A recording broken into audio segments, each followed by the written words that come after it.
I'm gonna sit up now. Never mind. I was gonna sit up now. Nope, nope, nope.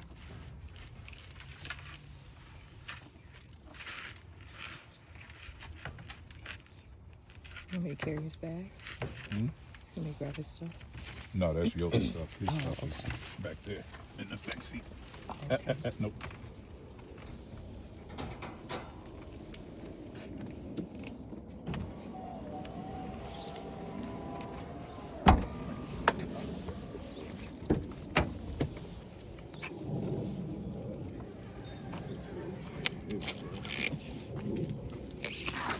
You got it. Okay. Frankie. Frankie, come. Nope. Right here. Come on. Yes, good boy. That's a good boy, Frankie. No. Come. Come on. Yes. Good boy. Good.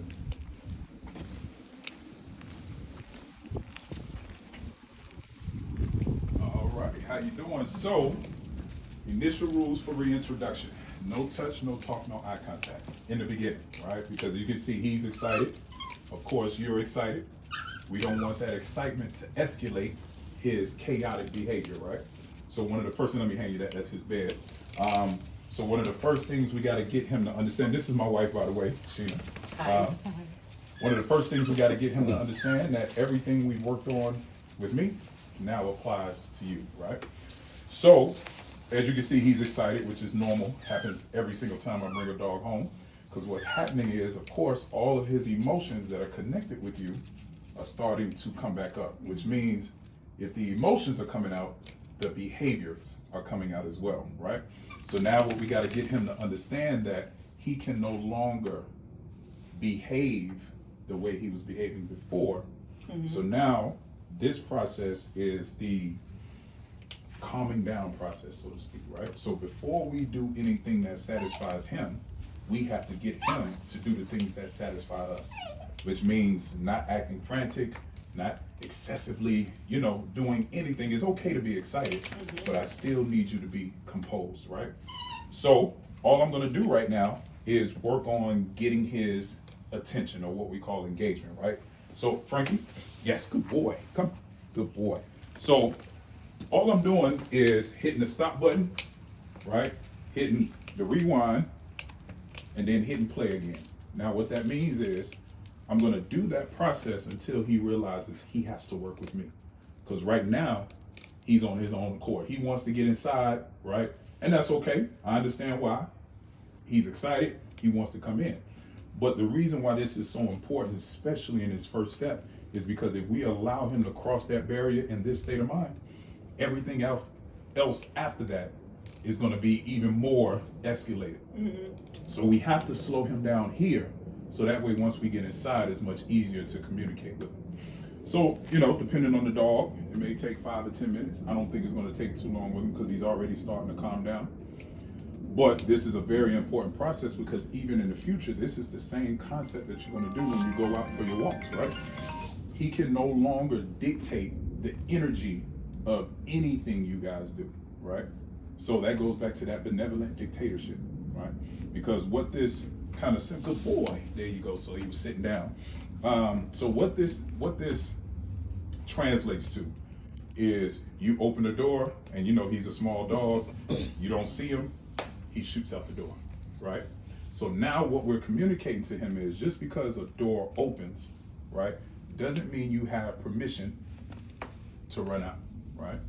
So all I'm telling him is, hey, I know the door is open, but we're gonna go in when I'm ready, not when you're ready, right? Does that make sense so far? Okay. Any questions? Okay. Okay. Frankie? Yes, good boy. Good boy. There we go. Sit. Yes, good boy. That's a good boy. So you see that eye contact, right? That's very important because that means I have his brain. I can talk to him. A lot of the time when we're trying to communicate verbally with a dog and we don't have that engagement, it's no different than talking to a person that's not paying us no attention. It's going over his head. But what we typically do, we start talking louder, right? which means once we start talking louder, we get agitated and frustrated, and then the communication is just all over the place, right? So in moments like that, when I can clearly see I don't have his brain, I don't have his attention, I don't use words anymore. I use that tactile communication that I was talking about, right? So it may come through the leash, right? I may tap the leash until he turns around and kind of acknowledges that I'm talking to him, or I might even touch him, right? Just depending on the situation. But some type of way I'm gonna use some type of tactile communication to let him know like, hey, I'm talking to you over here, right? And then once I get that engagement, that eyes to his soul, right? Or eyes to his brain, then I can start using my verbal again, right? So, Frankie, yes, good boy, come on, yeah, hey, yes, sit, good boy. Sometimes it's kind of hard to tell if he's sitting because he's so small. I know, he sits sideways. Yeah, Like yeah. this. I'm like, what are you doing? Yeah, hey, Frankie, yes, good boy, sit, good boy, okay, yes, good boy, that's a good boy, heel, okay, trying to see, next thing, right? And at any point, if you have any questions, don't hesitate to interrupt, because the way my brain works, I'll just keep, throwing out stuff, right? So now what I'm doing is I'm allowing him to fail in a controlled environment, right? So I'm allowing the leash to go to see if he goes past that threshold without me, right? And if he does it, which I'm expecting he's going to do, that gives me the opportunity to correct him, right? To get him to understand that once again, door opens doesn't mean you have permission to go through that door until I give you permission to go through that door, right? So Frankie, yeah, right here, yes, come on, good boy. Sounds like your buddy over there miss you too, Frankie. Yes, good boy. Okay.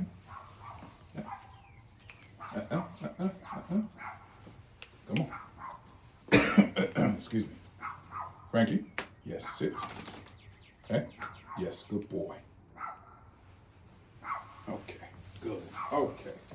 Yes, ma'am. All right, you need to take shoes off? Okay, yeah, no problem. My wife got her toes done, so. I did it. No, not yet. Not yet. All right, cool beans. So now, another perfect example, right? You see we crossed that threshold and his excitement levels went up again, right? Now this is normal, right? This is normal, right? Because what happens with dogs, because they live in the moment, right?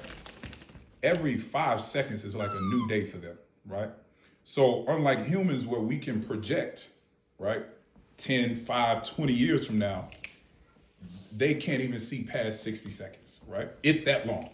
So for him, excuse me, even though we did all of that work there, now that we're inside, game on. It's a new day for him. It's a new moment, yeah. It's a new moment, right? So I tell people all the time, in order to make dogs smarter, we have to become dumber, right? Because they don't have the ability to reason like we do. They have it, but they don't nearly have it at the same level, right? So because they are so reactive by nature, right? Which means every new stimulus that comes into play, they react to it. That's how God made them, right? Because that's how they survive in the wild. Unlike us, we can kind of sit back, analyze, and then react. They go, right? Because in nature, the more they think, that actually goes against them. Because they don't have the civil things we have that can Social order, yeah. Exactly, yep. So now that we've crossed that barrier, so remember, no eye contact, because that's communication. Oh, sorry. Yes, yeah, no problem. Yep. I was looking at him. Yeah, it's okay. It's hard. It's baby. it's a hard thing to do. It's a hard thing to do. But, I tell people all the time, you got to remember dogs, although they vocalize, they're not verbal like we are, right? So the vast majority of their communication comes through their eyes and their nose, right? So if they can't smell it, they see it, right? So a lot of the time they're gonna see it before they smell it. So their sight is their primary sight and hearing, right? If they can't see it, they're gonna hear it, right? So if they hear it, then they wanna see it, then they wanna smell it. That's typically how that goes. So when you give that stare, right, especially when they're excited, all they're saying is, pick me up, why don't you, right? So now we have to get him to understand that even our what's that? Visual communication is a reward, right? That's how we increase our level of importance to them, right? We got to use everything. We got to leverage everything we possibly can. We got to leverage their food. We got to leverage their physical praise, right? We got to leverage their verbal praise. We got to leverage everything because that's what's going to allow us to make sure we can maintain this behavior, right? Because the most important thing is once we get outside, there's so many things we can't control. We don't know when a dog is coming. We don't know when a squirrel is coming. We don't know when a car is coming. We don't know when a person is coming. So we still have to be able to control him. I know it's hard. We still have to be able to control him because we can't control everything else. But it has to start in here, you know, and it's hard because, you know, he's Frankie, he's cute, you know what I mean? But I think I said it before. Imagine he was a 60-pound dog. You know, just keep that thought. Would I accept some of these behaviors if he was a 60-pound pit bull or Cane Corso, a big dog that could really cause damage, right? Because the behaviors are the same. He just doesn't have the physical capabilities to cause damage like those dogs. Right. So, you know, we got to kind of keep that in place really for his safety, right? So yeah, anything? No? Okay. Now I'm like, don't look at him. Yeah. Excuse me, no problem. Okay, so, you know, obviously all of the basic obedience stuff is kind of, I don't want to say self-explanatory. The most important thing, right, is being diligent about practicing those things with him, right? And I know I've said this before, but I always like to make sure I bring it home, so to speak. Anything you do with him for the next week can easily trump everything I've done in the last 2 weeks, right? Because, you know, and I'm sure you know this, it takes way longer to train a dog than 2 weeks, right? Now we put a decent foundation on him, right, to where he's understanding the communication. But in order for him to be trained, and realistically with consistent practice, is more like 6 months to a year, depending on the dog and depending on what you are looking to do with the dog. So, you know, the goal while he was with me was to lay that foundation for you to be able to continue, you know, building on that. So yeah, so that's very important to make sure he understand. He continues to understand, you know, just the basic communication. Is there anything specific that you want to go over that you can think of? I mean, the potty stuff, like how's that been going? Like with him pottying, like routine or what that, you know, triggers. I know we had the bell and how that's progressed. Yes, so the bell, we started with the bell, right? So with the bell, it's as simple as when you're about to take him outside, you take his paw and ring that bell and then take him outside. 90% of his using the bathroom has been outside, you know, and really the other 10% was in the beginning, right? When he first came, was getting him used to using the bathroom outside, because if I'm not mistaken, I think you said, you know, up until that point, he hadn't really used His pee pads, yeah. He's been using his pee pads. So now we've gotten him to the point where, you know, the overwhelming majority of his bathroom sessions has been outside. So he definitely poops and pees and stuff like that on the walk now. Now, as far as the schedule, excuse me, typically anywhere between 6 and 7 is when he goes outside. The latest 7 o'clock. But anywhere between 6 and 7 is his outside time. Which is normally when we get up. So that's consistent. Yeah. So goes outside, specifically to use the bathroom, 5 or 10 minutes, comes back in, that's when he gets his first meal. Okay. Right? Now his first meal, just like in the videos, a lot of it is hand feeding, right? Because I'm also making him work for his food. So I guess the best way to say it is no more free meals. He has to earn his meals, right? And again, the reason why that's important is because it gives you leverage, right? It gives you an opportunity to get him to understand that you have to follow me, right? Everything enjoyable that you get comes from my hand, right? And that's how when you see me say sit. That's how I create that.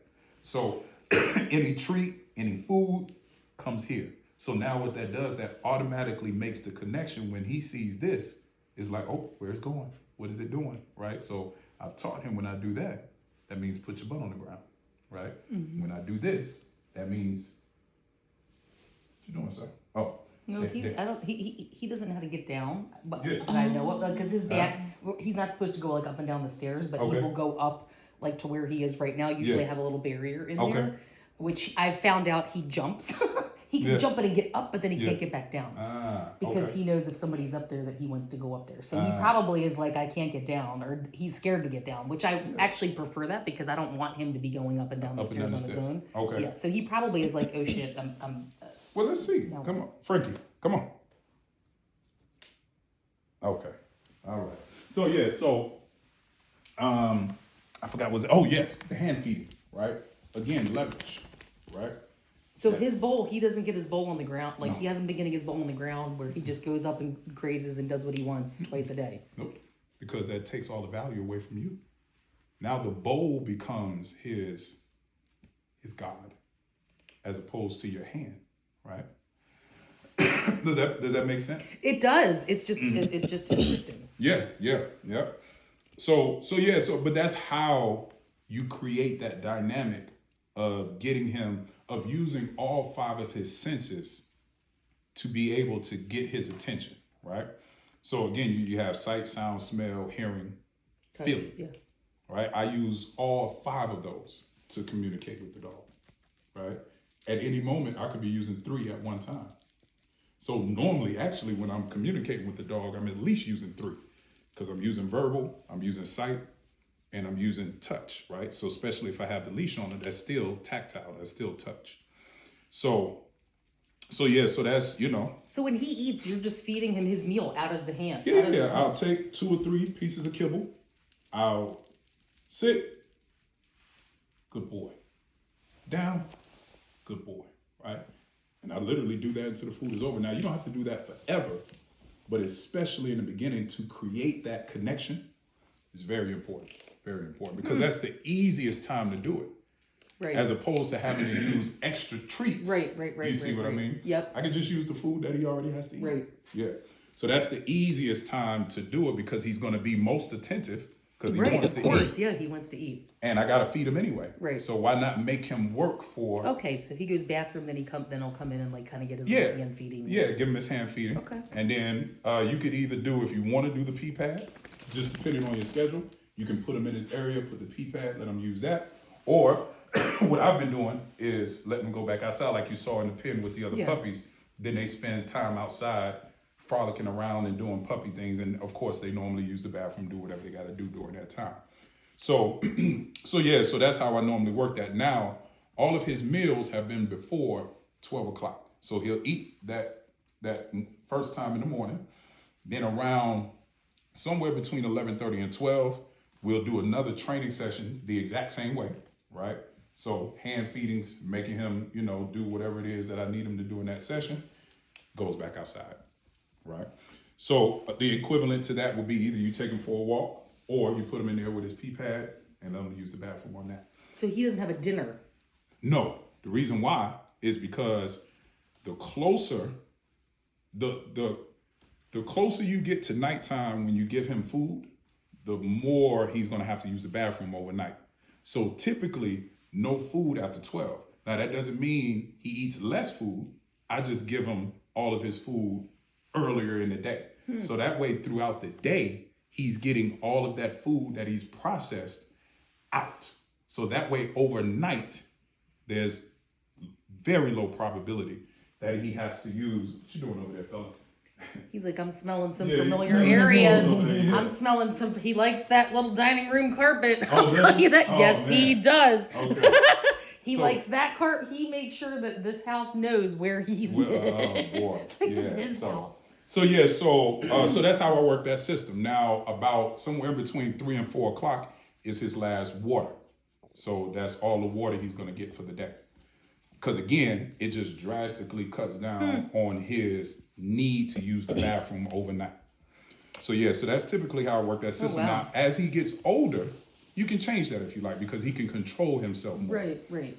But while they're so young, the later you feed them, the more problems you're gonna have using overnight and all of that stuff. So yeah. So again, he still gets the same amount of food. He just gets it earlier in the day. Yep. Any questions? No? Okay. Any other specific things that you can think of that you would like to work on? I mean, the big priorities were our potty, were our potty and leash, and getting him to be able to go on a walk with me outside because he was stubborn and like he was trying to go into the car. Well, he'll do that with me. He'll just dig in. He'll sit on the driveway and just dig in and look at me because he doesn't. I don't know what it is. Something either spooked him or he doesn't want to go. He doesn't want to go. Yeah, it's kind of hard to know exactly what it is, but. As you saw in the videos, when he does that, and he still does it every so often, but he doesn't do it nearly as much as he did in the beginning. Well, and don't pick him up, I think, is the main thing. Because I would pick him up and walk him 3 houses down and put him down, and he just runs right back. No. Because I'm like, I want you to get, like, let's go. Yes. But I'm picking him up in order to move him. He's never learning that he has to move. What he's learning is, mommy is going to pick me up, right? So all I do is, when he digs down like that, right? I just pull I don't pull. I just use I use his energy against him, right? So if he's hovering down, all I simply do is apply pressure on the leash, right? Like go the opposite way of what he's doing. Go the opposite way, right? And I don't pull him. I just simply keep the pressure on the leash until he decides to move forward, right? Once he decides to do what we call turn the pressure off in the dog world, we call it turn the pressure on. Turning the pressure on is he's pulling, right? Or he's hovering down. And now all I'm gonna do is apply the pressure, right? Then once he decides to, okay, let me go with the pressure because I don't like the feeling of this pressure being on me. Mm-hmm. Once he decides to move forward, hey, Frankie, yes, sit. Yeah, sit. There we go, good boy. So once he decides to move forward, good boy, come on, let's walk. And we just start walking. If he does it again, I repeat that process over. Because what he's learning is, they're not just going to let me be rebellious. Right? I have to comply to this pressure, right? Mm-hmm. So that's literally what it is. That's literally, does that make sense though? Mm-hmm. Yeah. Mm-hmm. So now, you just kind of have to get in your brain, give yourself a little time to work that process. And Chuck, he'll because we've already kind of implemented that foundation, he'll pick up on it quick. Now he's going to try you, right? Because now it's you, right? And just like children, they act different with different people, right? Mm-hmm. So, but once you do it once or twice, he'll be like, I remember this. Okay, let me just go ahead and walk. Yeah. So, yeah, that's how that works. So, yeah.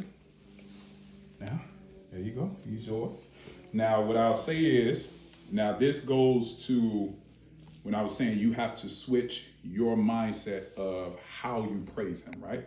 Because you have to be conscious of the behaviors that you are advocating and the ones that you are. He noticed the transition. Yeah. He just noticed it. Yep. He's like, wait a minute, who has the leash now? Frankie, so now you see that he's not. Yep, so what you do? Sit. Take the leash, apply a little pressure. There you go. Good. Sit. There you go. Now release the pressure. Yep. And that's when you tell him good boy. Good boy. Yeah. Good boy. So remember, the rule of thumb is you correct behaviors you don't like, you praise and give affection when they do things you do like. And if for the most part, if you follow that concept, everything will be smooth sailing. Yeah. Good boy. Good boy. Yeah. So now is a good time when he sits like that. So the verbal praise is good, but obviously the physical praise is always more. So when he's doing this, instead of jumping on you, that's when you can touch. Frankie. Mm-hmm. Yeah. Yeah, it's okay. You can go ahead and give him, you can go ahead and touch him now. Yeah. You're my baby. Frankie, sit. Sit. No, sit. Sit. There you go. Sit. Yeah. Good boy. That's a good boy. I missed you. I got your eye questy. I missed you. Good boy. Yeah. That's a good boy.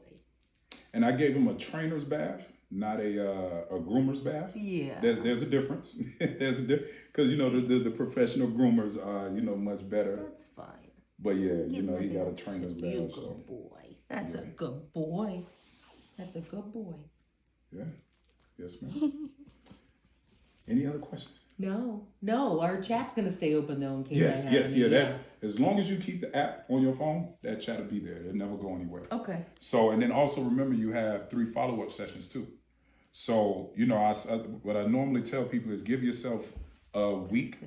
That was good. Yeah. Give yourself a week to 2 weeks to kind of work the system that we spoke about so far, and just getting used to that. And of course, any moments where you just kind of have a brain fart, like he's doing this, what do I do? Of course, you can reach out anytime. But, like I said, give yourself a week to 2 weeks just to kind of work the system in. And then after that, when you want to know what's next, we can start scheduling those, those follow-up sessions. Yeah. I brought the stuff in. Yeah, I did. Yep. Yeah. Okay. Yes, ma'am. See, we're ready. Are we ready? Sit. Yeah. That's a good boy. Aw. You happy, huh? Oh, yeah. He was like, oh no, I'm not going home again. Yeah. He was probably like, holy crap. Oh, no. Oh no, huh? We're still here. Yes, we are. Yes, ma'am. Aw. All right. Okay. So that's it. I'll be putting this on my YouTube, and then once it uploads to my YouTube, I'll be able to send you the link to the YouTube. Okay, perfect. Yeah, so that way, because if I send it directly through the WhatsApp, I gotta break it down. Oh gosh, I know it's two. Yeah. Sit. Yeah, sit. Good boy. Was he? What was he in your order? You had 3 today to return. Second. He's the second. Yeah, You're so number 2. got one more that we gotta drop off today, and then one I gotta pick up after I drop that off. Wow, you got a cycle. It's like I did, by the way, I did refer you to one of my friends. Oh, okay. She has 2 dogs, actually. Oh, really? Yeah, Okay. so I just gave her information. I gave her the dog wise. I didn't have Okay. any. I wasn't going to give her directly yours, but That's I did fine. give her the Yeah. dog wise. Yeah. Yeah, because we were talking about she has 2 puppies. Okay.